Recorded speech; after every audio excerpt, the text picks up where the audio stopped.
اللہ تعالیٰ نے مچھلی کو بنایا تو مچھلی کا رشتہ پانی کے ساتھ رکھا. جب اللہ تعالیٰ نے پودے کو بنایا تو پودے کا رشتہ مٹی کے ساتھ رکھا. اور جب اللہ تعالیٰ نے انسان کو بنایا تو فرشتوں سے کیا فرمایا؟ فرشتوں میں بندے کو بنانے لگا ہوں اور بڑے ٹھیک طریقے سے بناؤں گا اور بنانے کے بعد اپنی خاص روح اس میں پھونک دوں گا, پھر تم اس کو سجدہ کرنا. تعلق دیکھیں, مچھلی اور پانی کا تعلق کیا ہے؟ مچھلی کو پانی سے نکال دے مچھلی مر جائے گی. پودے کا اور مٹی کا تعلق کیا ہے؟ مٹی سے پودے کو نکال لیں تو پودا مر جائے گا. یہی اللہ کا اور بندے کا تعلق ہے. اگر بندے کے دل میں اللہ کی یاد نہیں ہے, کنیکشن مضبوط نہیں ہے, بندہ مر گیا, وہ چل رہا ہے, پھر رہا ہے, بڑا دولت والا ہے, شہرت ہے, اگر کنیکشن اللہ کے ساتھ نہیں ہے اس کا, بندہ مرا ہوا, وہ اس کی روح میں وہ تازگی نہیں ہے, وہ بشاشت نہیں ہے, وہ پرپز آف لائف نہیں ہے اس کا. We need a natural environment to grow. If it comes to plants, then their natural environment is oxygen, nutrients, post, sunlight and soil. ایک پودے کو کیا کچھ چاہیے؟ آکسیجن, سورج کی روشنی, کھاد. اب وہ آب و ہوا مل گئی تو وہ گرو کر جائے گا. ہمارا نیچرل کلائمیٹ کیا ہے؟ اللہ کا خوف اور اللہ کی یاد, اللہ سے تعلق. اگر یہ نہیں ہوگا تو ہم گرو نہیں کر سکتے. اور یہ بھی بات یاد رکھنا, اگر مچھلی پانی سے نکل آئے پانی کو کوئی فرق نہیں پڑتا, اگر پودا مٹی سے نکل آئے مٹی کو کوئی فرق نہیں پڑتا. مچھلی نے اور پودے نے برباد ہو جانا ہے. پوری دنیا کے 8.5 ارب لوگ اگر اللہ کو ماننے سے بھی انکار کر دیں, اللہ کو کوئی فرق نہیں پڑتا, بندے نے برباد ہو جانا ہے. ریممبر یور کنیکشن ود رب شوڈ بی سو اسٹرانگ. فرماتا میں تمہارے دل کی رگ سے زیادہ قریب ہوں. یہ جگولر وین ہے, یہاں پہ جا رہی ہے. This is one of the biggest. The entire flow of blood from your lower body to the upper is from this special vessel. میں تمہاری شہرت سے زیادہ قریب ہوں. اور فرمایا میں تمہارے دل میں اٹھنے والے وسوسوں سے بھی باخبر ہوں. مجھے بتائیں, یہ شرک جو ہے اس کا تو دیگر اعضاء کو بھی نہیں پتا, یہ تو چھپی ہوئی ہے یہاں پر. اور دل میں اٹھنے والے وسوسے, یہ تو میرے ماں باپ کو, میرے دوستوں کو بھی نہیں پتا. شکل سے دیکھ کے اندازہ لگا لیتے ہیں ہم کہ یار یہ کیا سوچ رہا ہوگا, ہمیں دل کے وسوسوں کا نہیں پتا.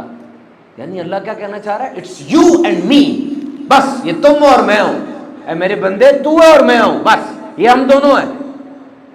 It's you and me. یار سوچو تو صحیح, جب ماں کے وجود کے اندر ایک انسان آ جاتا ہے تو ماں کو بھی نہیں پتا ہوتا. ماں کو نہیں نا پتا, وہ ایک سیل ہے ابھی. آج میرے جسم میں 30 کھرب خلیے ہیں, 30 ٹریلین سیلز. اور وہ جب ایک خلیہ جب زائگوٹ بنا, اور ایک خلیہ جب دیکھنے کے لیے آنکھ نہیں تھی, سننے کے لیے کان نہیں تھے, دھڑکنے کے لیے دل بھی نہیں تھا, سوچنے کے لیے دماغ بھی نہیں تھا, ماں کو بھی نہیں پتا تھا, اس وقت بھی رب کی رحمت تم پہ سایہ فگن تھی. 8-9 دن کے بعد ایک ٹیسٹ ہوتا ہے HCG, یہ خون کا ٹیسٹ ہے, اس میں پریگننسی کا پتہ چلتا ہے. اور 10 سے 12 دن میں خون پیشاب میں, یورین کے اندر پریگننسی آتی ہے. اب ماں کو پتہ چلتا ہے کہ میرے اندر بچہ آ گیا. ویسے عام طور پہ 4 ہفتے بعد پتہ چلتا ہے, جب پہلے پیریڈ مس ہوتے ہیں تو 4 ہفتے بعد پتہ چلا اس کو. لیکن اندر تو ہو گیا ہوا کام, شروع ہو گیا ہوا نا. تمہیں کچھ بھی بنانا ہے, تمہیں لائٹ چاہیے ہوتی ہے, چاہے سوئی بنانی ہے, چاہے بوئنگ 747 بڑا جہاز بنانا ہے. اور وہ رب ماں کے پیٹ میں اندھیروں کے اندر صورتیں بناتا ہے. کسی کو نہیں پتا ابھی, اور وہ کام شروع ہو گیا ہے. 3 سے 4 ہفتے میں دماغ, دل اور ریڑھ کی ہڈی بننا شروع ہو گئی, اور 5 سے 6 ہفتے میں دل کی دھڑکن آنا شروع ہو گئی. 18 سے 24 ہفتے میں بچے نے سننا شروع کر دیا. اب وہ ماں کے پیٹ میں, ماں کے پیٹ کی گڑگڑاہٹ, اس کے دل کی دھڑکن, اس کے سانس کی آوازیں سن رہا ہے. اور تقریباً 26 سے 30 ہفتے میں اس نے دیکھنا شروع کر دیا. ماں کے پیٹ پہ جو لائٹ پڑ رہی ہے, جو لائٹ پہ جاتی ہے اس کی آنکھیں چندیا جاتی ہیں. اور 17 ہفتے میں اس بچے کے ہاتھ کے نشان بننا شروع ہو گئے. ڈیکٹائلوسکوپی کہتے ہیں اس کو, سگنیچر ہے.